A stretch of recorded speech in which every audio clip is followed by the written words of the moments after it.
pourrais te dire? J'ai une vraie joie. J'ai une vraie joie parce que vous êtes tous là, vous êtes tous beaux, vous êtes tous intelligents, je trouve ça génial. Enfin, on n'a pas toujours cette occasion-là dans la vie d'être entouré de gens comme ça. La deuxième, c'est que j'ai passé ma journée à voir le track. Faut être clair. Hein. Ça m'arrive jamais. La dernière fois, ça devait être, je sais pas, ma première communion, un truc comme ça. Pourquoi? Parce que c'est vraiment important ce qu'on essaie de faire ensemble hein, ce soir, et je vais vous expliquer pourquoi. La troisième, c'est que j'ai eu beaucoup de mal à clore mon PowerPoint, mon pauvre point, comme diraient certains profs du CPGE d'Henri IV, lycée d'excellence s'il en est. Pourquoi? Parce que j'avais trop de choses à dire. Et un des gros problèmes que j'ai, et j'attends des animateurs qui me coupent le moment venu, c'est que j'ai trop envie de parler et trop envie de vous dire les choses. Alors c'est pour demain, qu'est-ce qui est pour demain? Le premier truc qui est pour demain, c'est que, c'est un peu dommage, mais le monde tel que vous connaissez, il est fini, quoi. Puis il n'est pas fini un peu, il est fini vraiment. C'est-à-dire que tout ce que vous avez appris, toute la manière dont vous avez été éduqué, dont vous avez grandi, quasiment depuis Napoléon, voire un petit peu avant, ça va être balayé, c'est balayé. Alors c'est balayé sur quoi? C'est balayé sur l'État-nation. L'État-nation est une création récente, et c'est fini, c'est terminé. L'État-nation va se réduire progressivement en fonction de protection, point. Et ça sera probablement plus l'État-nation, ça sera peut-être l'État-continent, et encore on ne sait même pas. Le salariat, c'est fini. En France, dans 2 ans et demi, vous aurez plus d'indépendants que de salariés. Un salarié, somme toute, on ne fera que rejoindre la moyenne mondiale. La moyenne mondiale, il y a plus de non-salariés que de salariés au monde qui travaillent. Donc derrière leur salariat, ça veut dire quoi? Il n'y a plus de continuité des revenus, il n'y a plus de garantie de revenus, il n'y a plus de soumission non plus, il n'y a plus d'autorité, il n'y a plus de hiérarchie, il n'y a plus tout ça. Tout ça, ça disparaît. Il n'y a plus de système de formation, puisque le système de formation était là pour vous permettre de devenir salarié, vous apprenez à obéir, celui-là il est basculé aussi, etc., etc. Il n'y a plus de rite. Vous vous rendez compte, qui va au 14 juillet? Qui fait le rôti du dimanche? Qui va à la messe? Qui regarde 20h? Les pompiers y vont, c'est vrai, les pompiers y vont encore. Ça veut dire que tous ces éléments de rite et d'identification dans lesquels on faisait société entre nous, tout ça c'est balayé, c'est terminé, nos gamins ils y mettent plus les pieds, c'est fini. Et même nous, moi j'ai jamais fait un défilé de ma vie. C'est une fois quand mon gamin avait 4 ans, et comme il est né le 11 novembre, je vais fêter son anniversaire sur les Champs-Élysées. Même la famille, mon Dieu la famille, mais on était mariés à vie. Moi j'ai divorcé qu'une fois, je sais qu'il y en a certains dans la salle qui ont divorcé plusieurs fois, qui se séparent, qui reviennent, qui se mélangent, etc. Le rôle des parents, bonjour, etc. Tout ça balayé, oubliez tout. Et tout ça dans un contexte qui est extrêmement perturbant, parce que il y a une accélération qui est inhumaine de l'innovation, mais qui est réellement inhumaine. Je vous ai mis quelques chiffres là, parce que j'ai trouvé ça extrêmement sympa. 75 ans pour diffuser le téléphone à 50 millions de personnes, 13 ans pour la télévision, 4 ans pour Internet, 3 ans et demi pour Facebook, 35 jours pour Angry Birds. Ça veut dire qu'aujourd'hui, quand vous voulez diffuser quelque chose à 50 millions de personnes, si ça marche, ça met moins d'un mois. Ça veut dire que les éléments structurants et extrêmement forts de ce qu'Internet apporte à notre société, tout ce qui va bousculer, tout ce qui tue les métiers, tout ce qui tue les marchés, etc., ça met un mois pour arriver. Comment est-ce que vous voulez qu'une société s'adapte en un mois à des changements radicaux de son existence? C'est monstrueux, c'est vraiment monstrueux, c'est inhumain. Et donc, l'innovation s'inscrit dans un rythme qui ne permet plus à l'humain de la diriger. On a des temporalités divergentes. Alors, la temporalité, c'est quoi? C'est grosso modo la manière dont on utilise l'espace et le temps, et la manière dont on se positionne à l'intérieur. Nous, on est des humains, ça veut dire qu'on meurt, grosso modo, à 80-85 ans maintenant. On a un temps personnel qui est assez lent, on est imparfait, on n'est pas productif, mais on peut être joyeux, on peut être sympa, mais on n'est pas du tout une machine, quoi. Or, il se trouve qu'on a la seule espèce, si on peut parler d'espèce, et c'est une vraie question qu'un jour il faudra qu'on se pose, la seule espèce qui a gagné, c'est les machines. C'est-à-dire, depuis 100 ans, le monde a été envahi de machines, littéralement. Vous avez des machines absolument partout maintenant. Sauf que la machine, c'est vachement bien, parce qu'elle produit vite, bien, pas cher, qualitativement, etc. Sauf que la machine elle a pris notre place. C'est-à-dire que si vous regardez ce qui se passe dans les grands groupes, et on en parle souvent avec Solène, ce n'est plus une société qui est au service de ceux qui la composent, des humains, c'est les humains qui sont au service d'un système. C'est-à-dire qu'aujourd'hui, quand vous êtes cadre, même très dirigeant dans un grand groupe, on vous demande de bien vouloir occuper la case qu'on vous a dessinée, de ne pas en sortir, et de produire par rapport à cette case, et on va vous mesurer sur la production. Ça, c'est une analyse et c'est une manière de considérer le monde qui est une manière machine. Et les indépendants comme nous, on n'a pas ce sujet-là, parce qu'on n'a pas d'actionnaire, on est tout seul, on se promène dans la rue, on prend des cafés, on est heureux. Mais c'est quand même cette bascule-là qui est en cause. La machine a gagné, mais du coup, l'humain, qu'est-ce qui en reste? Puisqu'après tout, on s'est toujours défini, enfin, moi j'ai 52 ans, je ne suis quand même pas si vieux, dans ma vie, mes enfants, ma famille, ma maman me demande souvent, mais que fais-tu? C'est-à-dire que si je dis pas ce que je fais, si je n'ai pas un titre simple, je suis contrôleur de gestion chez L'Oréal, je suis PDG de la BNP, non c'est pas vrai. Elle ne sait plus qui je suis. C'est-à-dire que l'ensemble de la référence sociale de mes parents, donc de vos grands-parents, pour l'immense majorité d'entre vous et pour certains de vos compétentes, la référence sociale, c'est la place qu'on occupe dans ce système productif. Et le titre qu'on a, c'est ça, ça nous définit. Sauf que ça n'existe plus. Et donc comment on fait?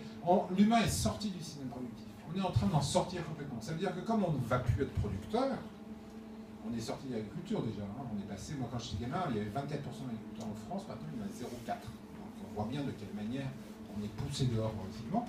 Et comment on va être sorti de ça? Qu'est-ce qui va nous rester à nous humains? Alors il va nous rester le geste.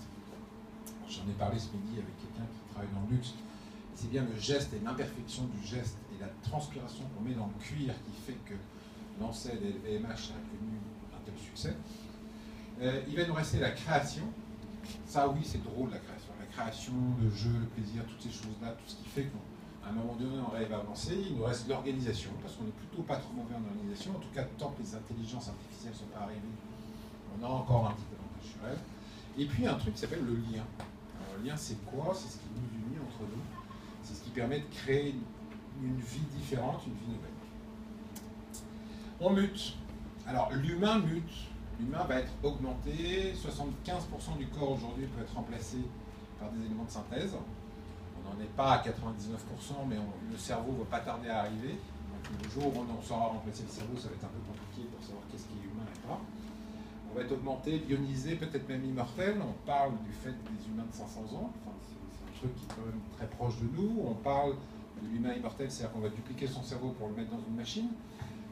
Il y a un neurologue italien en novembre de cette année qui va couper la tête d'un tétraplégique pour le mettre sur le corps d'un type en état de mort cérébrale. Donc c'est quoi ce truc? Je veux dire, la tête sur notre corps, enfin, qu'est-ce qui est... je veux dire, la greffe, c'est quoi? C'est le corps, c'est la tête, enfin je sais plus quoi. C'est quoi un être humain dans ce cas-là? Et puis nos sociétés, et on le voit bien en ce moment, enfin on l'a vécu ces derniers mois, nos sociétés, elles sont en train de se prendre des coups de partout et on s'aperçoit qu'elles ne sont pas si solides que ça. On a une dissolution des règles et des valeurs, on a eu une mission assez rigolote au dernier trimestre sur les valeurs de la République chez les jeunes des banlieues. Et là, les jeunes des banlieues, ils nous ont regardé, ils ont dit, bah ouais, c'est liberté, égalité, fraternité. Et vous croyez vraiment que les valeurs de la République ont cours à vos enveloppes? Liberté, bon peut-être, mais égalité, en quoi est-ce qu'on est égaux? Fraternité, en quoi est-ce que vous êtes fraternel avec nous? Donc ça veut dire que tous les éléments de référence de ce qui constitue nos sociétés sont en train d'être balayés. Vivre ensemble, comment est-ce qu'on va faire pour vivre ensemble? Alors par rapport à tout ça, je vous rassure, là je vous ai fait un peu peur, mais maintenant on va passer au truc qui est un peu plus sympa. Parce que c'est génial déjà. Le premier truc, c'est qu'on est à peu près la seule génération humaine, passée et future, qui va vivre ça. C'est qu'on va vivre une mutation. Je ne sais pas si vous vous rendez compte, il n'y a aucun élément vivant sur Terre qui a déjà vécu une mutation consciente. La paramécie, quand elle a muté, elle n'était pas consciente. Tu dis on va vivre, on n'a pas déjà. Nous allons vivre. On est en cours, et tu as raison de faire remarquer ça, c'est que cette mutation, elle ne va pas être brutale, c'est-à-dire que le monde ne va pas s'effondrer d'un coup pour un grand chaos. Le monde, il va se transformer petit à petit, et on va intégrer ces mutations-là en nous. Alors, il y a des mutations qui sont relativement évidentes, c'est tout ce qui est prothèse, tout ce qui est transformation du corps, et des mutations qui sont plus difficiles. Et derrière ça, derrière cette mutation, ce qui émerge, c'est que, comme il n'y a plus de jobs salariés, du coup, les gens comme vous et nous, combien il y a de salariés dans la salle? Salariés, levez le doigt. Voilà, la réalité française, c'est ça, c'est qu'il y a à peu près un quart des gens qui sont salariés, dans les gens qui se bougent. Et donc, du coup, l'humain s'y met en marche. Alors, et c'est ça qu'on voulait vous montrer avec la première partie de ce soir, c'est cette extraordinaire richesse et cette extraordinaire pertinence des gens qui se mettent en mouvement. Et on a vu, enfin j'espère que vous avez apprécié autant que moi quand il a fallu les choisir, on a vu 5 personnes, dont 4 femmes je crois, qui se sont mis au mouvement, qui à un moment donné ont dit je veux, et qui ont commencé à avancer, ou ça leur est arrivé, ça leur est tombé dessus sur la base d'un tweet un soir, ou etc. Et c'est ce bourgeonnement-là auquel moi j'assiste. Alors mon métier, celui qui me rapporte un peu d'argent, c'est leveur de fonds. Donc je m'intéresse aux sociétés qui sont en innovation de rupture. J'en vois beaucoup. Et ce qui me fascine à l'intérieur de ça, c'est ce bourgeonnement extrême qu'il y a partout. C'est-à-dire que vous avez des projets partout. Vous avez des choses qui montent, qui explosent, qui viennent, qui avancent. Rien qu'à Paris, il doit y avoir maintenant une 50aine d'incubateurs, des espaces de coworking dans lesquels les gens avancent, il y en a de plus en plus. Et ça bouge dans tous les sens, ça foisonne. C'est-à-dire que ce n'est pas un chaos destructeur, c'est un chaos constructeur. C'est ce qui précède en fait véritablement tout ce qui va être construit. Entreprendre, c'est le premier pas vers sa propre liberté. C'est au travers de ça qu'on peut avancer. C'est-à-dire qu'à partir du moment où on peut entreprendre, on prend le monde et on commence à le travailler dessus. Je te signale que entreprendre, tu m'as demandé c'est un acte individuel. Pour te dire, essaye de ne pas être trop long. C'est un acte individuel. Et comment, malgré tout ça, comment est-ce qu'on fait société ensemble? Alors, penser pourquoi? Le fond du penser pourquoi la philosophie, etc., c'est qu'en fait, on s'est lancé dans une aventure avec Xavier il y a 5 ans, avec des étudiants philosophes au sein d'un organisme très institutionnel, extrêmement institutionnel, et qu'on a balancé à l'intérieur de ça un certain nombre de bombes pédagogiques, appelons-les comme ça, qui ont fait bouger un certain nombre de barrières, et on s'est aperçu que ça marchait, et que ça marchait très bien. Ça marchait bien pour les gens qui nous proposaient des projets, qui venaient s'interroger eux-mêmes avec l'aide du philosophe, et ça marchait bien pour les philosophes qui suivant avaient effectivement de la matière, des sujets, des objets avec des mots. Et donc l'idée, la première, c'est de mettre la philosophie au travers, grosso modo, quelque chose qui est un peu simpliste et qui est important, identité, sens et intention. Donc examiner l'articulation de ces 3 axes au service des organisations. La deuxième, c'est que la philosophie, pour moi, est un peu à l'organisation ce que la psychanalyse est à l'humain. C'est-à-dire qu'on dévoile, on prend conscience et on commence à s'aligner soi-même. Et donc, c'est un outil extrêmement important. Le troisième, c'est que le sens précède la stratégie. Moi, un truc qui me fascine en ce moment, je fais beaucoup de levées de fonds, c'est que les investisseurs vont toujours là où il y a du lien. C'est-à-dire toutes les grandes histoires auxquelles vous avez cité ces dernières années, les fameuses licornes, c'est des entreprises qui deviennent milliardaires, sont des entreprises qui créent du lien entre les humains. Et c'est un truc qui est extrêmement intéressant. Donc, Philoa. Alors, pourquoi on a fait Philoa? C'est parce qu'un soir, on a bu une bière, en fait. Et on a cherché quelque chose qui pouvait nous faire sentir quel concept il pouvait y avoir derrière. Le 11, c'était qui? Xavier et moi. Et Marie. Et non, la journée, c'était pas une bière, c'était un super sauterne, moelleux, c'est vraiment délicieux, qui fait plaisir. D'ailleurs, ça fait plaisir. Donc notre identité, c'est la conviction de la nécessité, de la proximité du fait à la pensée. C'est-à-dire que les deux ne sont pas séparables, c'est le cas. Les deux vont ensemble, avancent ensemble. La deuxième, c'est on est né d'une expérience, une formation qui est ETIRES.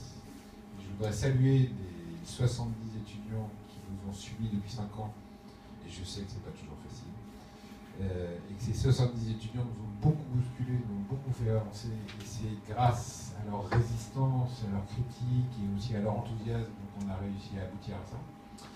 La deuxième chose, c'est qu'il y a un vrai sens, c'est la réconciliation et la libération. Alors, pas dans le sens cadeau du terme. Réconciliation, libération, c'est réconcilier effectivement acte, agir et penser. Et la libération, c'est le fait que la pensée n'est pas honteuse. On vient d'un monde, quand même, les 25 dernières années, où l'intello, comme on disait, est quelqu'un qu'on regarde et qu'on monte du doigt. Non. L'intello, le penseur, est quelqu'un qui est au cœur même de la vie et qui est au cœur même du faire société. Il n'est pas dehors, il est dedans.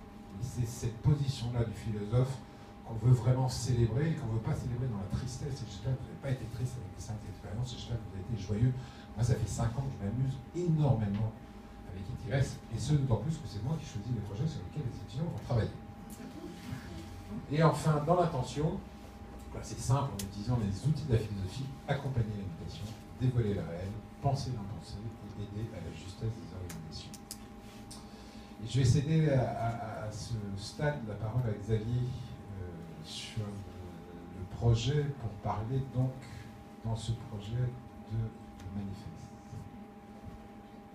du projet de manifeste qui peut encore évoluer. Oui, alors je vais donc il y a effectivement un manifeste, mais je crois qu'il vous a été envoyé, Sébastien.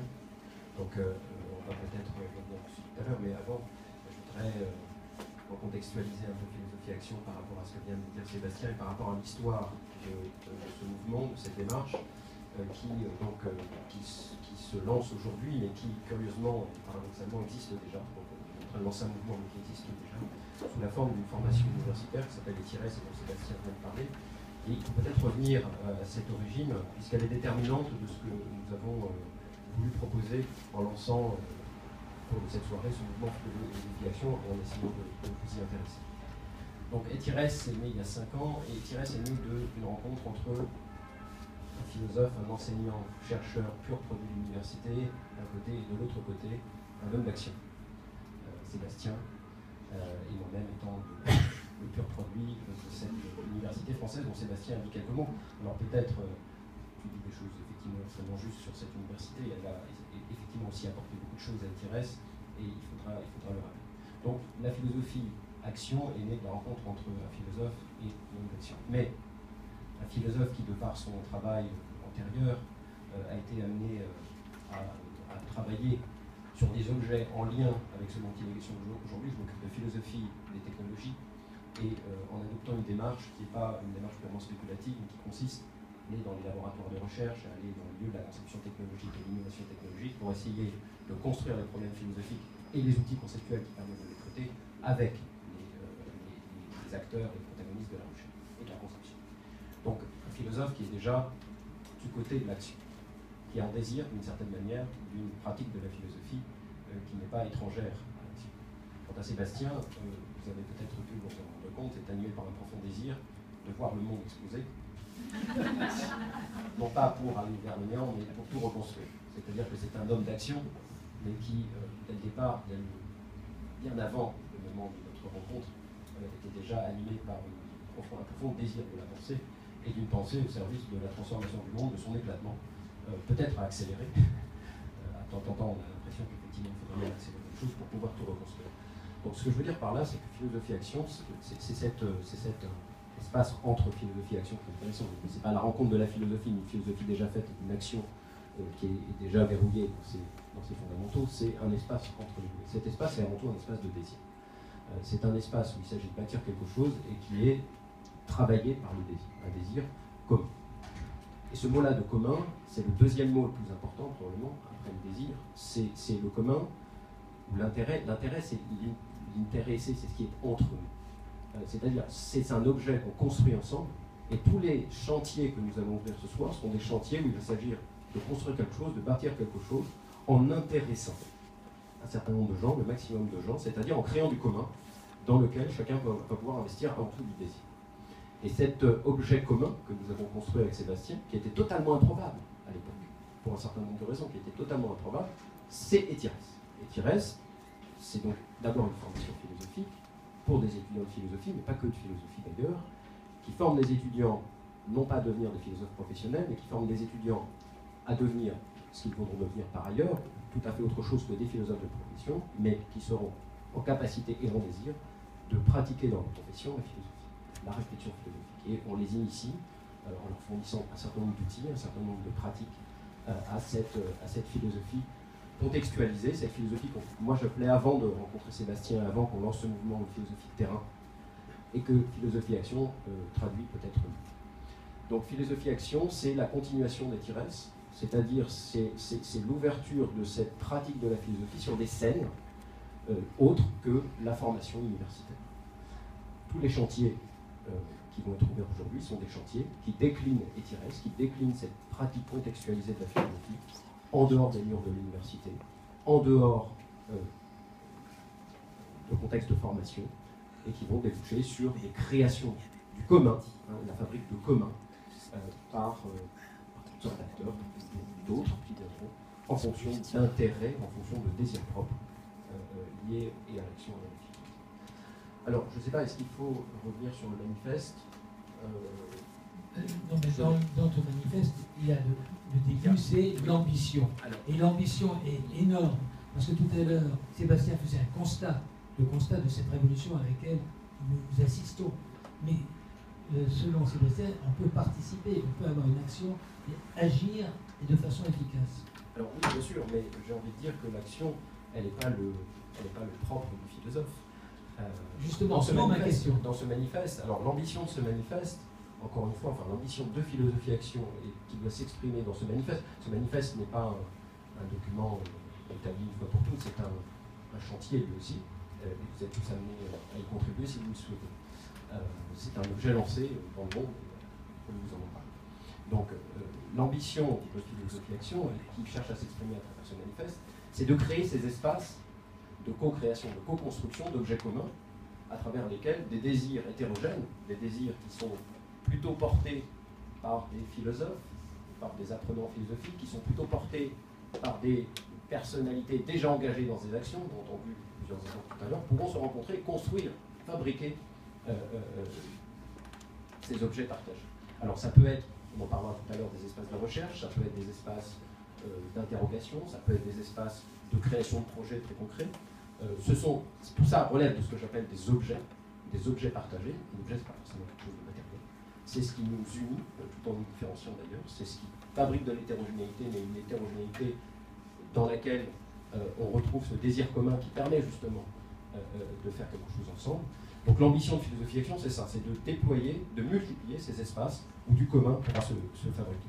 Xavier, justement, je voudrais te proposer d'en venir directement au premier chantier de Philoa, qui est cet espace de recherche que tu as évoqué.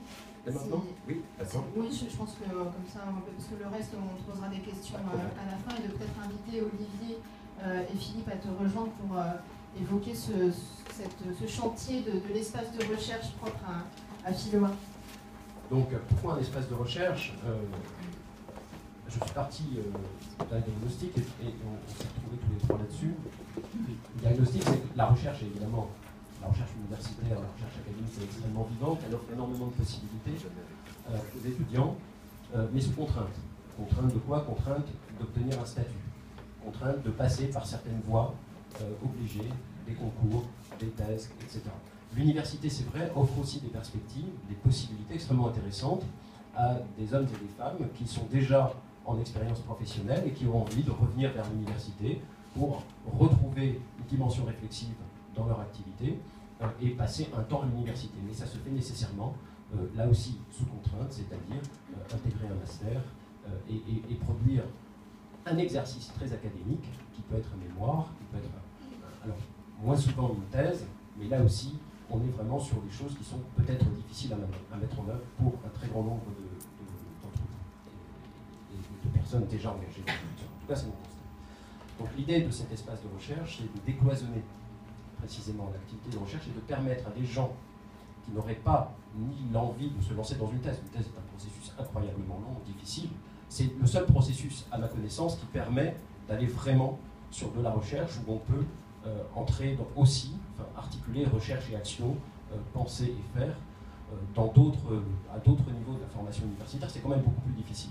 Les masters en philosophie offrent très peu l'occasion aux étudiants, et Thierry est né de cette volonté-là, justement, de décloisonner ça, d'aller sur des terrains de recherche, de faire de l'enquête empirique, de se confronter à des processus d'action. Ça reste du travail généralement très spéculatif. Donc décloisonner tout ça, essayer de proposer, de construire un espace où, oui, on pourrait accueillir hors contrainte académique actuelle, des hommes et des femmes qui voudraient, pour un temps, 3 mois, 6 mois, 9 mois, s'engager sur un travail de recherche, donc encadré aussi par des professionnels de la recherche. Il ne s'agirait pas de laisser les personnes en électron libre et totalement démunies, la recherche ça ne s'invente pas, mais qui seraient en désir de cette espèce de temps, de latence dans leur activité professionnelle, dans leur vie propre, pour s'engager dans un travail de recherche à durée extensible, financé, soutenu, aidé,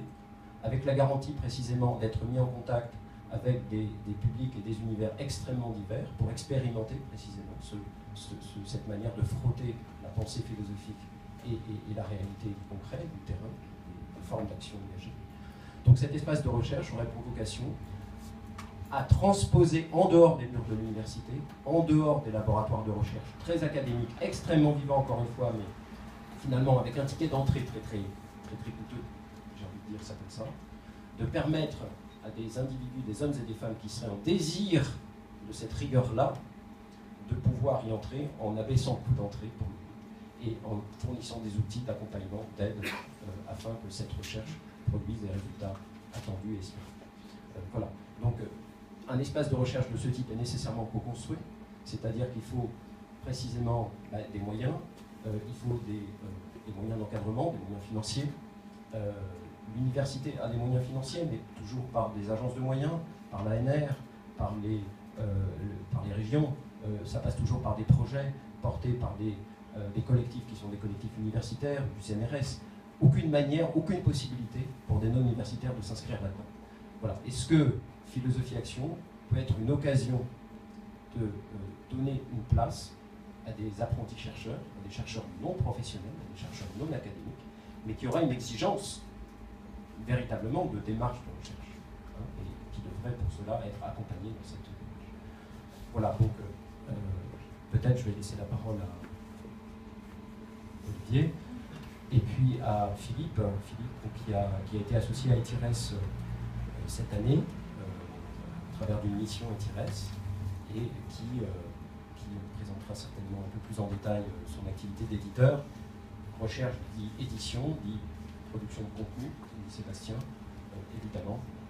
Et voilà, cette association va être un premier élément, une première pierre à la construction de cet espace.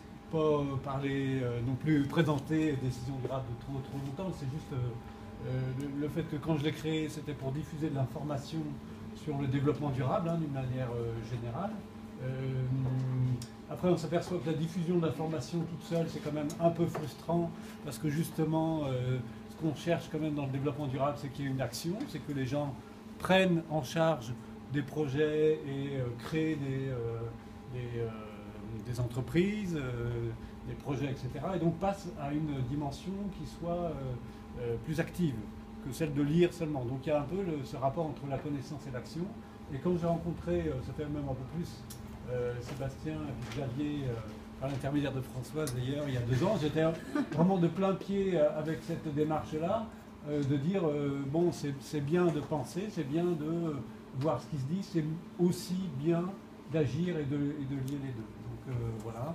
Et donc j'ai effectivement lancé avec des étudiants d'ETIRES un projet là sur de faire quelque chose qui s'appellerait de l'édition partagée, où ne serait-ce que le fait d'écrire soit déjà quelque chose de communalisé, quelque chose de créé, qui soit fait en commun. Hein. C'est pas seulement la lecture après qui peut être faite en commun, mais même la création qui peut être en commun.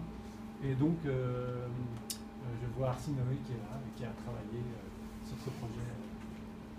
Voilà. Donc voilà, je serai plutôt l'éditeur de cette production de contenu. Merci Philippe. Olivier, un mot avant qu'on... Donc un mot horizontal et un mot vertical. Le mot horizontal, j'aime bien faire entrer les affreux là où c'est tout propre.